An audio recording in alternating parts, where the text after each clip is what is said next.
kay Sarah. Mga kababayan, kung naalala po ninyo, ang sabi nga nung bakla na nasa Amerika, si Dean Chase, nakilala nyo si Dean Chase? Nasangkot daw si First Lady Lisa Araneta Marcos no, sa pagkamatay ni Paulo Tantuco, yung may-ari ng Rastans. Anak ng may-ari ng Rastans. Si Paulo Tantuco, kilala nyo? Yung namatay daw sa Beverly Hills, sa Amerika, sangkot daw si First Lady Lisa doon. Ang dahilan daw ng pagkamatay noon ay pulburon or cocaine. Ngayon, kasama daw si First Lady Lisa. Kasama daw si First Lady Lisa sa pagkamatay doon sa loob ng kwarto. Nandoon daw si First Lady nung namatay itong si Paulo Tantuco. So ito pakinggan ninyo mula sa bunganga ni ni Sara Duterte, mga kababayan. Sasabi ni Maharlika ito Pakinggan ninyo ito kung anong reaksyon ng Malacanang. At ang sabi pa nga ni Maharlika, nakulong daw itong si First Lady. Nakulong daw itong si First Lady doon sa Los Angeles, California, sa Beverly Hills. Dahil sa pagkamatay ni Paulo Tantuco na anak ng may-ari ng Rastans. Ito po, pakinggan natin. Sige lang. You think kasama ba yung sinatak sa para sabi sa Duterte? And what's your comment on this? If you want to? Sinabi ko na nga wala na maging ibang ginawa ang administrasyon na ito kundi pamumulitika lang at paninira sa mga kalaban nila na sa politika. Kung napansin, sabi niya wala daw ginawa ang administrasyon na to kung hindi paninira sa mga kalaban nila sa politika. Anong gusto mo mangyari? Kayo lang available manira? Kayo lang pwede manira kay BBM tapos si BBM magsalita? Hindi na pwede. Napaka-unfair naman. Si BBM ang nasa power, walang kalapatan magsalita. Kayo yung mga halos matanggal na sa power, kayo yung lakas na loob manira. So, ito ang problema ng mga Duterte, mga kababayan. Kapag sila magsabing bangag, adik, weak leader, okay lang. Kapag si BBM bumawi, mali na sa kanila. Sila na yung tama. Kung saan si BBM ang nasa pwesto at sila ang wala sa pwesto, sila pa yung matapang. Di ba? Napaka-unfair. Pansin ninyo, noong lumabas yung malaking issue ng blanco sa mga blanco sa budget. At maraming nagtatanong at maraming nagsasabi na unconstitutional yung budget na tinanong. Ito mga kababayan gusto kong sagutin. Bakit hinirit ni Sara dito yung BICAM budget na unconstitutional? Ang tawag dyan? Constitutional. Basta ganon. Unconstitutional. Ewan ko, paano bigkasin? Alam mo kung bakit nag-react siya dito sa budget, mga kababayan? Kasi ganito. Yung budget kasi na nilagay nila sa Office of the Vice President, 2 billion. Pero, ang nasa budget kasi sa BICAM, ang budget na nakalagay sa Office of the Vice President, 700 million lang. 2 billion kasi yung prinopose ng Office of the Vice President. Ngunit yung nasa BICAM, 700 million na lang. Unconstitutional. Ayan, unconstitutional. Unconstitutional.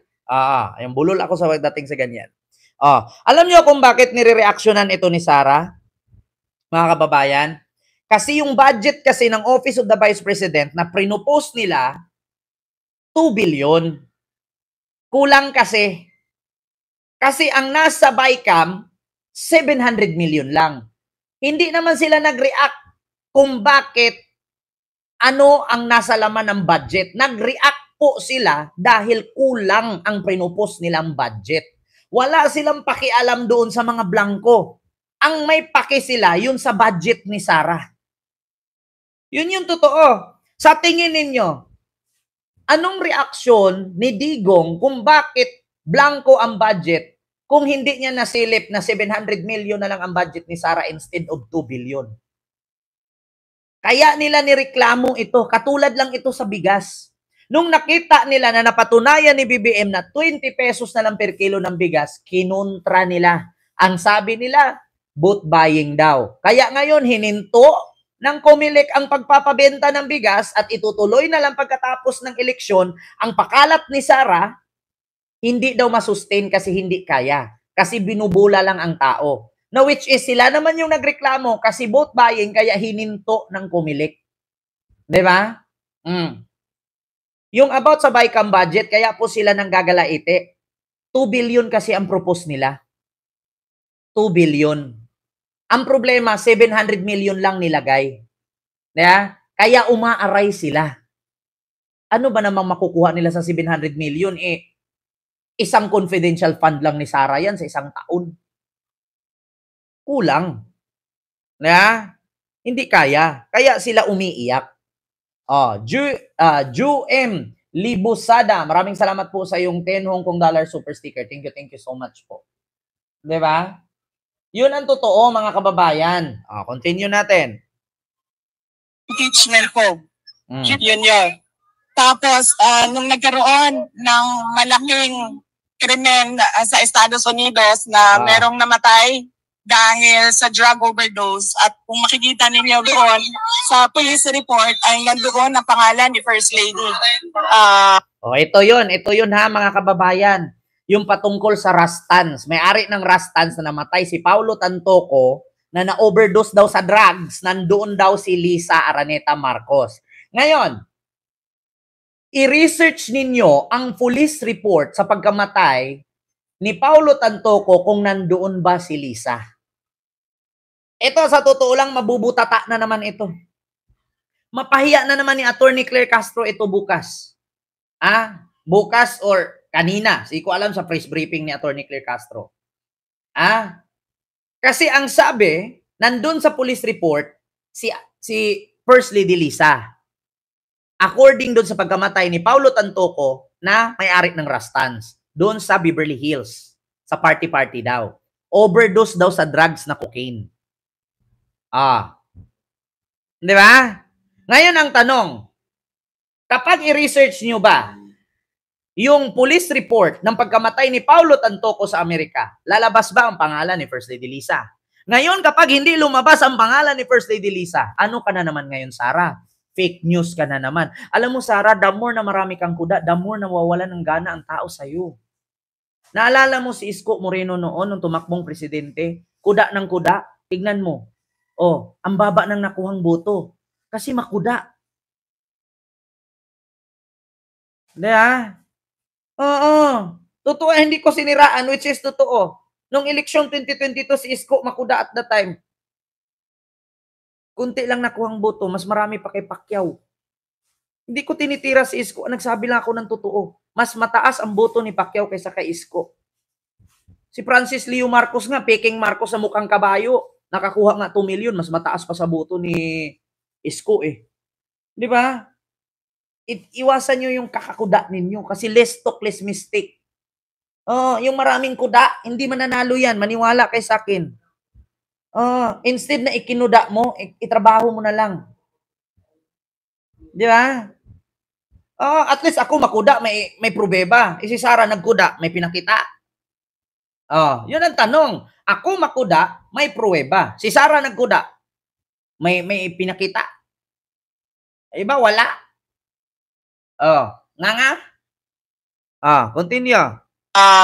Lisa Marcos na isa sa mga tao doon sa loob ng kwarto kung nasaan yung tao ay nag-overdose sa suspected drug overdose sa hotel room at ang daming nakikitang white powder substance na sinabi doon sa police report ay suspected cocaine din ay bigla cocaine daw.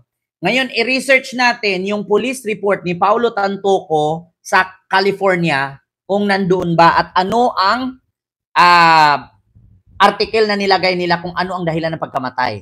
Ito i-research natin. Kayo nang bahala manghusga ngayon i-research natin. Ito na, mga kababayan. Ito, Paulo Tantoco death. Nako. Magulat kayo nito. Records. Police. Ayan. America. Eto na. Magulat kayo ngayon. Dito pa lang, i-research natin. Fact check. Ito na. Duterte arrest not a cover up for Tantocos death.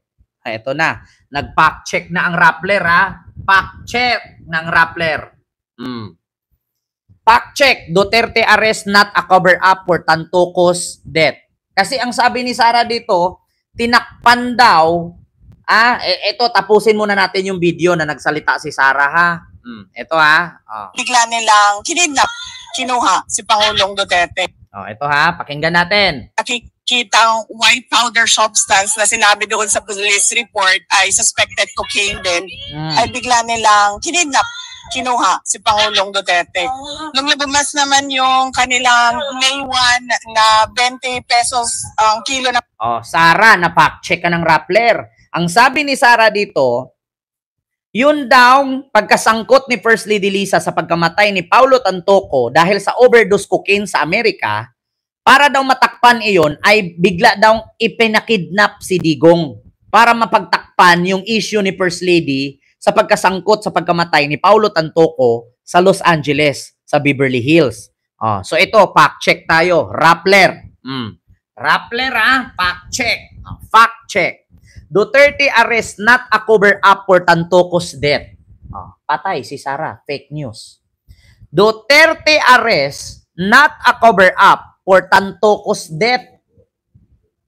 Fact check ng Rappler yan, Day.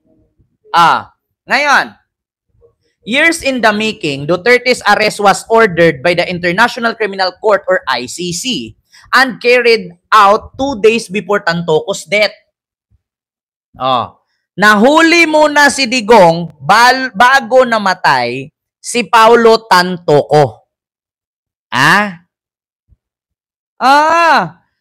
Nahuli si Digong 2 days na una bago namatay si Paulo Tantoco. So paano nangyari na pagtakpan daw ni BBM or BBM admin ang issue ni Paulo Tantoco na sangkot si First Lady Lisa, kinidnap daw si Digong para mapagtakpan iyong pagkamatay. Rappler, ha? Fact check. Fake news si Sara. Ngayon, claim, the arrest of former President Rodrigo Duterte was intended to cover up the Marcoses' involvement in the death of Rastans Commercial Corporation or RCC Executive Paulo Tantoco. Why we fact-check this? As of rating, over 37,000 Facebook user shared the post, which also garnered 11,000 reaction and 1,900 comment. The post was uploaded on March 11, the same day that Duterte was arrested over alleged crime against humanity on 2 days after Tantoco's death on March 9. So ngayon, the past claim that Duterte was arrested to divert public attention away from the alleged involvement of President Ferdinand Marcos Jr., First Lady Lisa Araneta Marcos, Senate President Chis Escudero, and House Speaker Martin Romualdez in Tantoco's death. Ayan na, basahin natin yan ha. The Facebook account, Nilboy Di Magiba, boasting 543,000 followers, disseminated the false claims. Notably, the same account regularly post and share pro-Duterte content consistently receiving high engagement.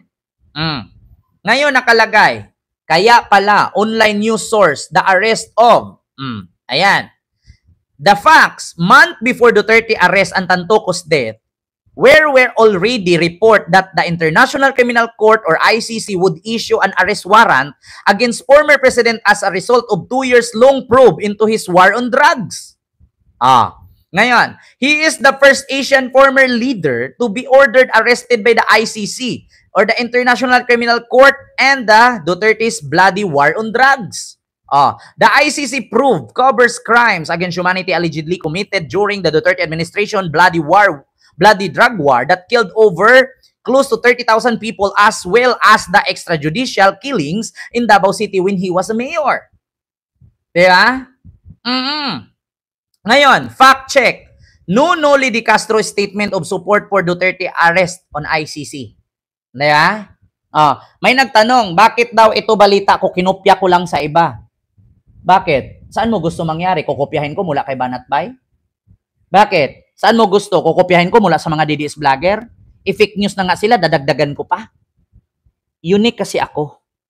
Oh, yung iba, nag-play ng ganito, hindi nag-explain. Ako, yung sinabi ni Sarah, na yun daw pagkamatay ni Paulo Tantoco ng may-ari ng Rustans ay tinabunan daw sa pagkakulong ni Digong. Na which is, sabi ng Rappler, fact check, fake news si Sarah. Di ba? Hindi totoo na tinabunan yung pagkamatay ni Paulo Tantoco sa pagka-aresto kay Digong. Bakit? 8 years na yang nakapile sa ICC. Hindi pa nila malaman kung kailan mamatay si Paulo Tantoco. Kaya, mas gustuhin pala ninyong fake news eh. Diba? Yan ang problema sa inyo. Si Digong, 2018 pa, 2017, 2018 pa, i-final sa ICC yan, kaya nagkaroon siya ng warrant at nakukulong siya sa ICC. Si Paulo Tantoco, hindi pa nahulaan ng tao kailan mamatay. Di ba? Ano ang tunay na pagkamatay ni Paulo Tantoco? No, ito. Dito tayo, mga kababayan.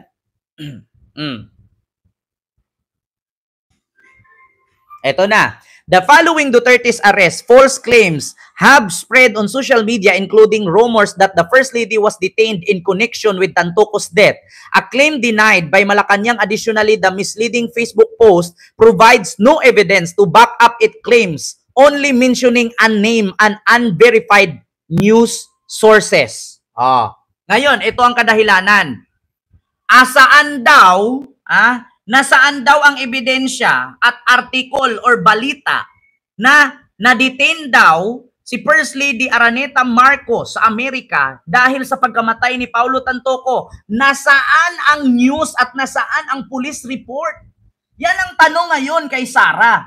Nasaan ang police report at nasaan ang balita na kinukuhaan nila ng sources na pinakalat ng DDS, especially kay Maharlika at mga DDS vlogger na nakulong si First Lady Araneta Marcos, no, dahil sa pagkamatay ni Tantoco na overdose daw sa drugs. Nasaan ngayon? Mismong Rappler na to, hindi nga maipakita ang news or police report ng Los Angeles, California, Beverly Hills. Nasaan ngayon, Sarah? Di ba?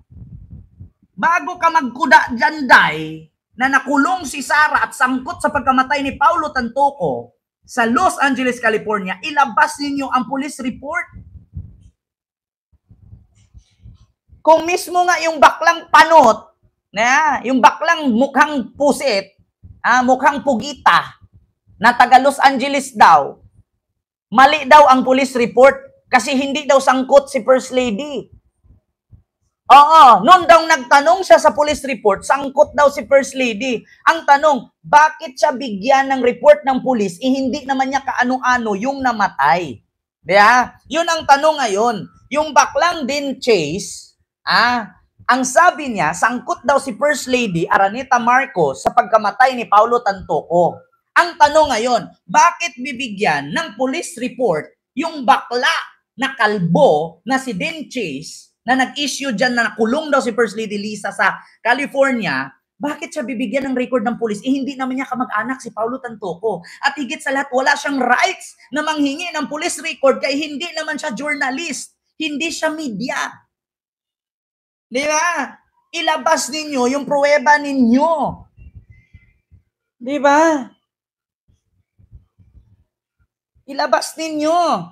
Sa mga hindi nakakaalam, sino yung Den Chase na yan? Eto i-search ko muna. Tapos na tayo dyan. Fact check. Walang proof ang naglabas. Dito tayo kay Den Chase. Nang makita ninyo. Napin ko lang mga kababayan. Den Chase. Ito mga kababayan. Hanapin natin. Inunaka siya mo dito. Ayan po yung baklang panot na nagpakalat na nakulong daw si First Lady Lisa dahil sa pagkamatay ni Paulo Tantoco. Tulbanat Boy, Miguel Love shout out. Nagtanggal ako ng jacket, Tulbanat Boy. Ilabas ninyo ang police record Kasi ngayon nilabas ni Sara na sangkot daw si First Lady sa pagkamatay ni Paulo Tantuco sa Los Angeles, California.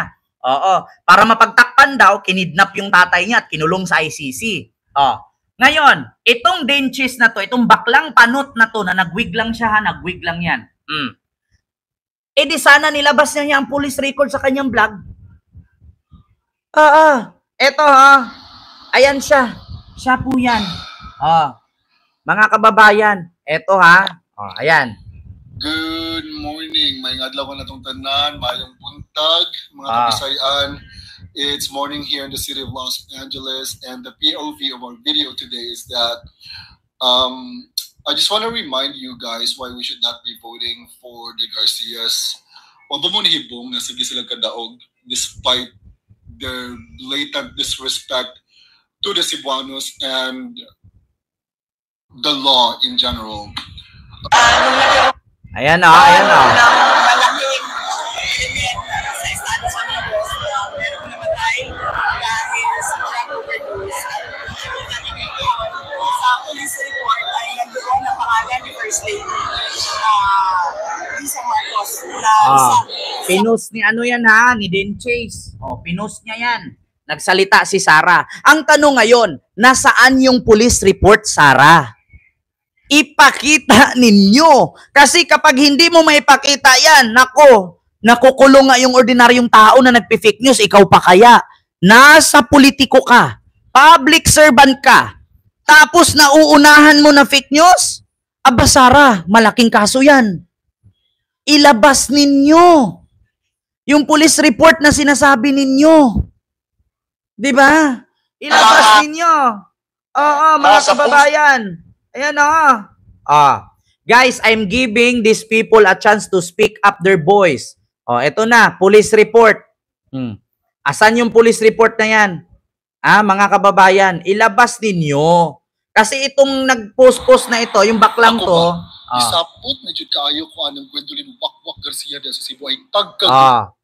Hello. Ilabas ninyo yung police report. Nag-iba siya ng content eh. Mga Cebuano.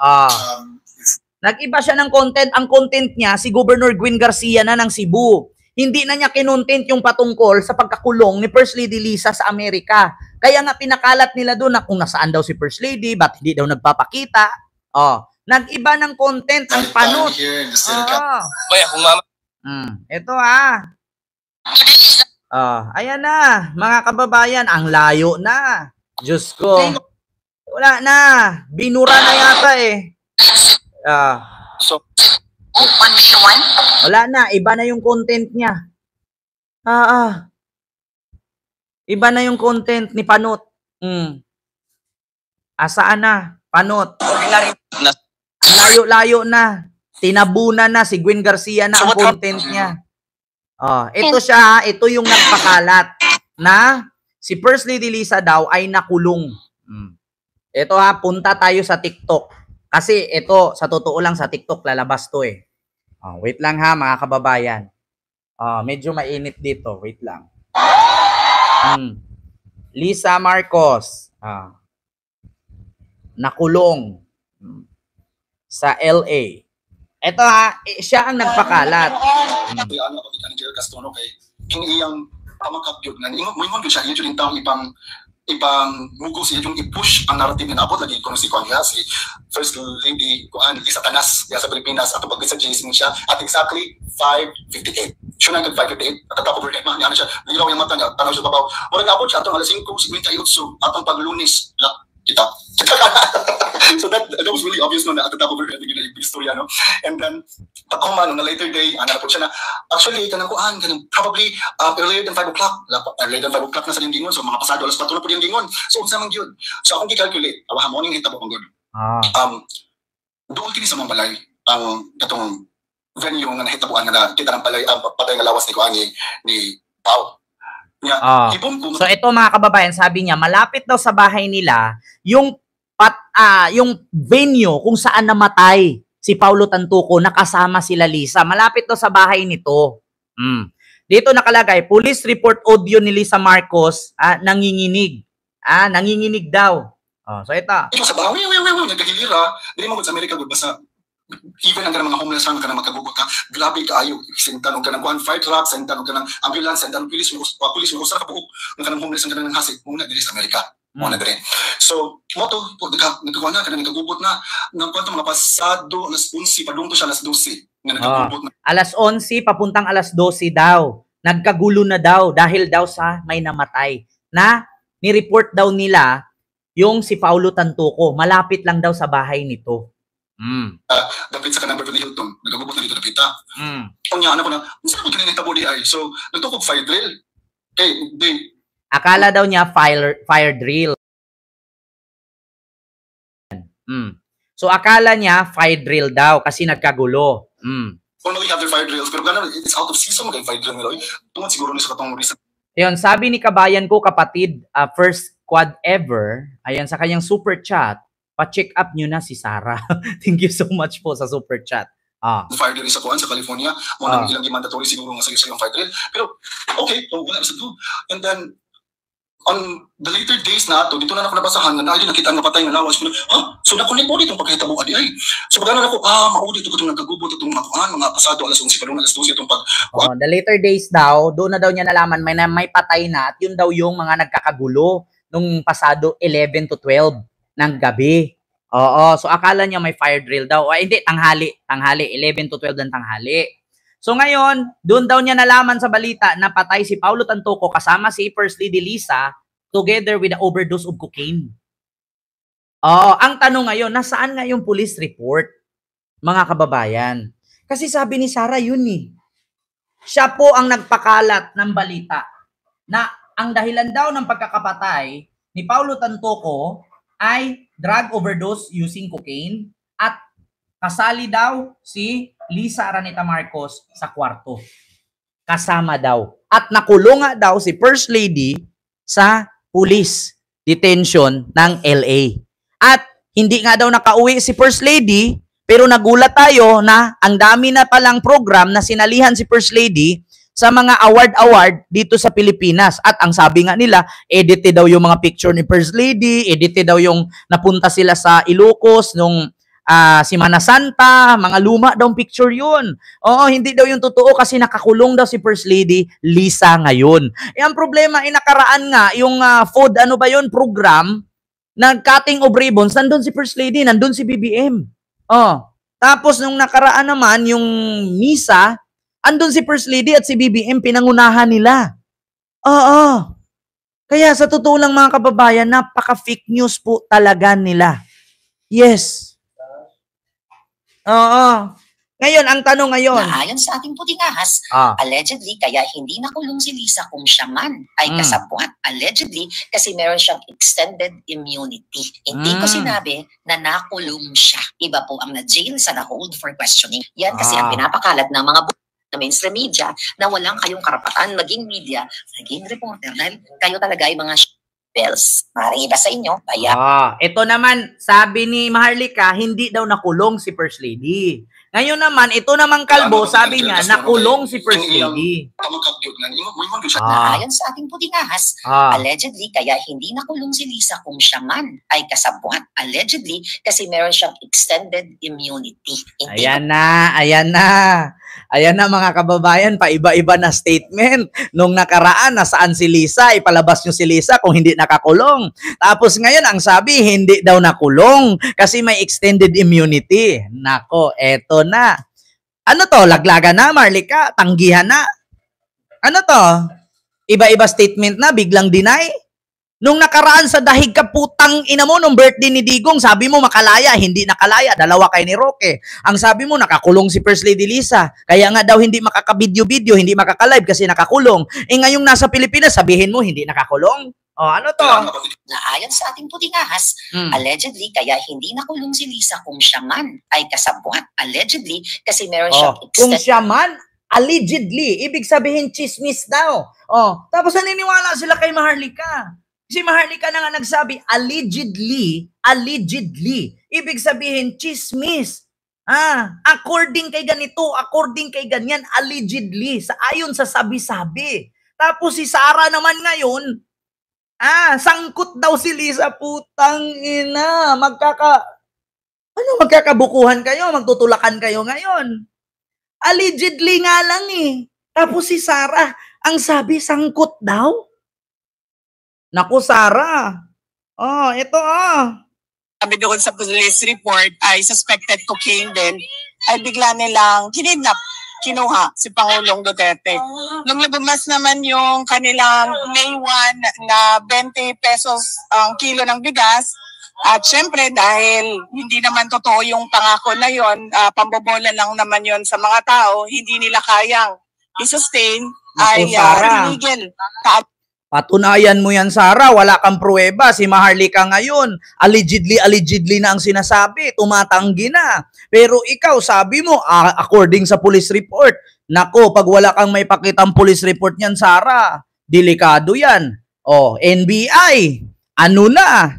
Oh, nako, NBI, mukhang malapit na naman kayong maglabas na naman ang warrant dito. Oo, allegedly lang pala sabi ni Maharlika eh. O yung kalbo nga si Dinchis, wala nang may pakita kasi nga fake news. Suspended immunity. Hindi ko sinabi na nakulong siya. Iba po ang na-jail sa na-hold for questioning. Yan kasi ang pinapakalat ng mga na mainstream media na walang kayong karapatan maging media. Ito. Kailangan mapagod ni Jerry Castro kay kung iyang pamagkagyod nga, mo siya, yun yung taong ibang mugo siya yung i-push ang narrative na naabot lagi kung si Konya, si First Lady, kung si Satanas. Ito ang sabi, nakakulong. Si Sarah ang sabi, nakakulong, sangkot.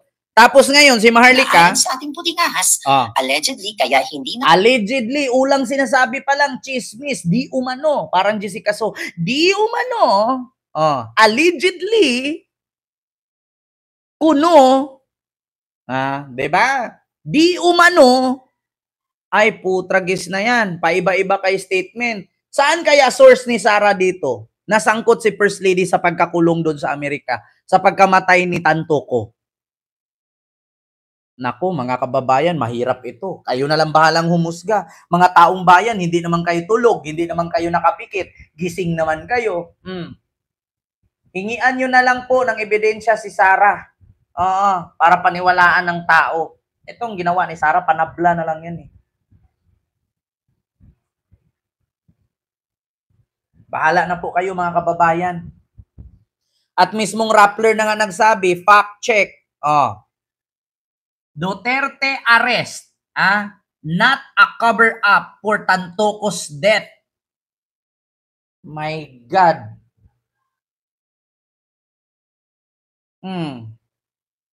So ano na yan ngayon mga kababayan? Dito na tayo mga kababayan, na fact check na natin yan. Hindi na tayo makipag-away dyan sa mga yan. Tapos na tayo dyan kay Sarah, ayaw ko na. Pagod mag-explain. Dito tayo mga kababayan. Eto, klarong-klaro. Spokesperson ng ICC nagsalita na kung may jurisdiction ba ang ICC para hulihin at ikulong si Digong at kung makakauwi ba daw si Digong. Ito ngayon ang pakinggan ninyo. Si Dr. Fadi El Abdallah.